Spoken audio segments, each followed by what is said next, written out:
என் மகனே, நீ என் வார்த்தைகளைக் காத்து, என் கட்டளைகளை உன்னிடத்தில் பத்திரப்படுத்து. என் கட்டளைகளையும் என் போதகத்தையும் உன் கண்மணியைப் போல் காத்துக்கொள், அப்பொழுது பிழைப்பாய்.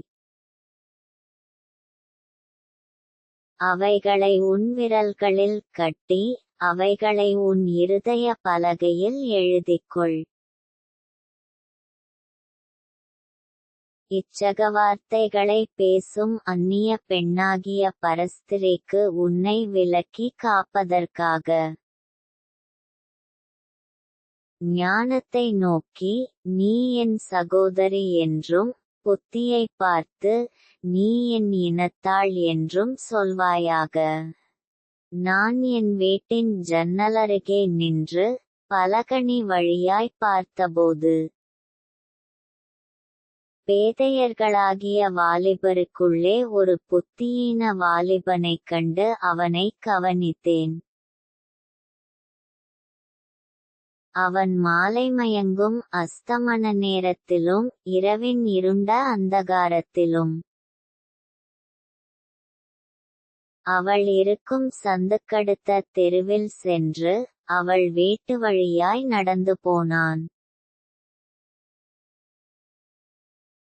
அப்பொழுது இதோ, வேசியின் ஆடையாபரணன் தரித்த தந்திரமனமுள்ள ஒரு ஸ்திரீ அவனுக்கு எதிர்ப்பட்டாள். அவள் வாயாடியும் அடங்காதவளுமானவள், அவள் கால்கள் வீட்டிலே தரிக்கிறதில்லை.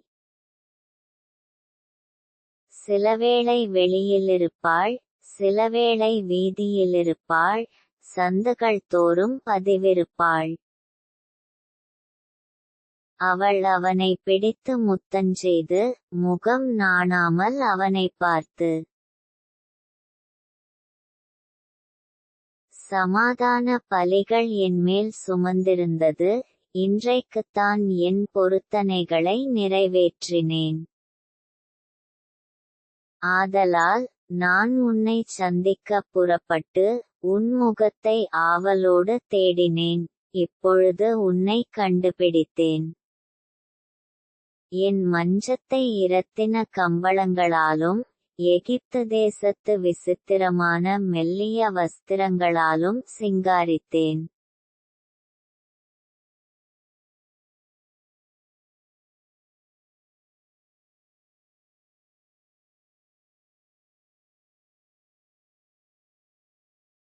வா, விடியற்காலம் வரைக்கும் சம்போகமாயிருப்போம், இன்பங்களினால் பூரிப்போம்.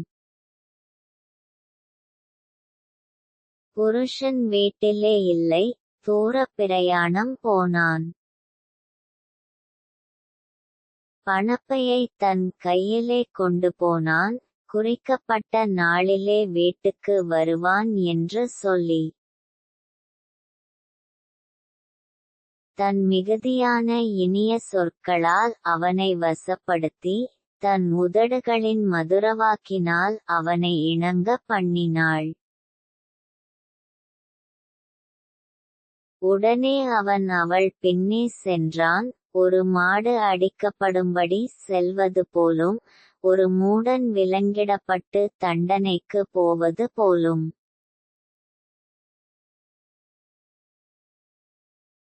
ஒரு குருவி தன் பிராணனை வாங்கும் கண்ணியை அறியாமல் அதில் விழத் தீவிரிக்கிறது போலும், அவளுக்கு பின்னே போனான், அம்பு அவன் ஈரலை பிளந்தது. ஆதலால் பிள்ளைகளே, எனக்குச் செவிகொடுங்கள், என் வாயின் வார்த்தைகளைக் கவனியுங்கள். உன் இருதயம் அவள் வழியிலே சாய வேண்டாம், அவள் பாதையிலே மயங்கித் திரியாதே.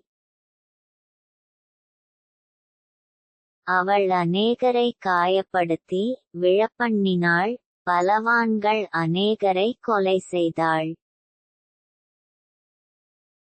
அவள் வீடு பாதாளத்துக்குப் போம் வழி, அது மரண அறைகளுக்கு கொண்டு போய்விடும்.